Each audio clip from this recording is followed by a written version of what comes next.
The wager that changed everything. The morning light filtered through the tall windows of Sterling and Associates, casting golden rectangles across the polished marble floor. Marcus Sterling stood in his corner office on the 42nd floor, surveying the city below with the same confidence he brought to every business deal. At 34, he had built an empire through calculated risks and unwavering determination. To him, everything in life was negotiable, everything had a price, and nothing was impossible if you had the right strategy. His best friend, David Chen, sat across from his mahogany desk, shaking his head with a knowing smile. They had been friends since college, and David was one of the few people who could speak freely with Marcus without fear of consequence. "You're going to regret this," David said, swirling the whiskey in his glass despite it being only 10 in the morning. "Emma hardly isn't like the others, Marcus. She's different." Marcus turned from the window, his expression calm and assured. "Everyone is the same, David. They all want something. It's just a matter of figuring out what that is." The bet had been made the night before at the Riverside Club, where Marcus and his circle of wealthy associates gathered every Friday. The conversation had turned to romance, and Marcus had boldly claimed that any woman could be won over with the right approach and sufficient resources.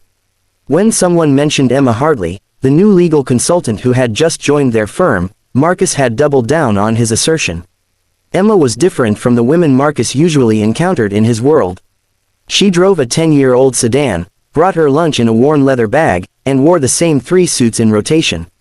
She had turned down invitations to expensive dinners and exclusive parties, preferring to spend her evenings at the public library or volunteering at the community center. This only made her more intriguing to Marcus, who saw her as the ultimate challenge. The bet was simple. Marcus had 3 months to make Emma fall in love with him, using whatever means necessary. The stakes were high, $50,000 and, more importantly, bragging rights among men who measured their worth in victories. Marcus began his campaign the following Monday. He learned Emma's schedule, memorized her coffee order, and orchestrated casual encounters in hallways and elevators. He offered help with her cases, praised her work in meetings, and sent flowers to her desk with unsigned cards. But Emma remained politely distant, thanking him for his gestures while maintaining clear professional boundaries. She was cordial but never warm, appreciative but never impressed. Weeks passed, and Marcus found himself thinking about Emma at odd moments. Not about winning the bet, but about the way she tucked her hair behind her ear when she was concentrating. The soft laugh she gave when something genuinely amused her. The passion in her voice when she talked about justice and fairness, concepts Marcus had long ago reduced to abstract legal principles. One evening, Marcus stayed late at the office, working on a particularly complex merger. He heard a sound down the hall and discovered Emma in the library, surrounded by towers of law books. Her suit jacket was draped over her chair, and she looked exhausted but determined. "Working late?" Marcus asked, leaning against the doorframe. Emma looked up, pushing her reading glasses up on her nose. "The Patterson case. I'm trying to find a precedent that might help. These people are about to lose their family business to a corporate takeover, and there has to be something we can do." Marcus knew the case. It was small, barely profitable for the firm, and most partners had advised letting it go. But Emma had taken it personally, working extra hours without billing for them. "May I?" Marcus gestured to the chair across from her.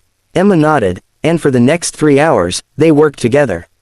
Marcus found himself genuinely invested, not in impressing Emma, but in solving the problem. Around midnight, Emma discovered an obscure zoning law that could change everything. Her face lit up with joy, and without thinking, Marcus reached across the table and squeezed her hand. "You're brilliant," he said, meaning it completely. Emma's smile faded slightly, and she gently withdrew her hand. "Marcus, I need to ask you something, and I need you to be honest with me." His heart began to race. "Of course. Why are you doing all this? The coffee, the flowers, the help with my cases. What do you want from me?" Marcus opened his mouth to deliver a smooth response, but the words wouldn't come. For the first time in his calculated life, he had no strategy, no angle, no prepared answer. He simply looked at Emma, with her tired eyes and hopeful expression, and felt something crack open inside his chest. "I don't know anymore," he admitted quietly. "It started as something else, something I'm not proud of. But Emma, somewhere along the way, it became real. You became real to me. Not as a challenge or a conquest, but as the most remarkable person I've ever met." Emma studied him for a long moment, and Marcus braced himself for her anger or disappointment. Instead, she asked, what was it supposed to be? At the start, Marcus took a deep breath and told her everything. About the bet, about his arrogance, about his belief that love was just another transaction. He watched her face carefully, seeing hurt flash across her features, but also something else, understanding, perhaps, or recognition. When he finished, silence filled the library. The city hummed beyond the windows, indifferent to his confession. I should hate you, Emma finally said. And part of me does, for thinking you could manipulate feelings like a business deal. I know, I'm sorry, I'm so deeply sorry, but, Emma continued, I also think I understand. You've spent your whole life treating emotions like weaknesses, haven't you? Measuring everything in terms of profit and loss. Marcus nodded, unable to speak. Emma stood and walked to the window, her reflection ghostly against the night. My father was like you. Wealthy, successful, convinced he could buy anything. When my mother got sick, he threw money at the problem, hired the best doctors, flew her to the finest hospitals. But he never just sat with her, never held her hand or told her he was scared. She died surrounded by luxury but starving for genuine connection. She turned back to Marcus, tears glistening in her eyes. That's why I live the way I do. That's why I turned down your expensive dinners and gifts. I've seen what happens when people confuse price tags with value. Marcus crossed the room, stopping a respectful distance from her. Teach me, he said simply. Teach me how to be different. I don't care about the bet anymore. I don't care about winning. I just know that I've spent 3 months getting to know you, and you've made me want to be someone better.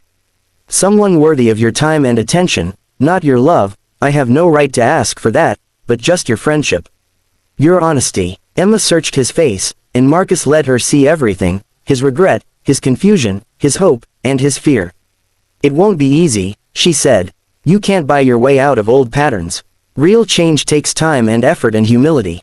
I know, and I can't promise anything. You hurt me, Marcus. You'll have to earn back trust you had no right to take in the first place. I understand. Emma smiled then, small but genuine, but I believe people can change.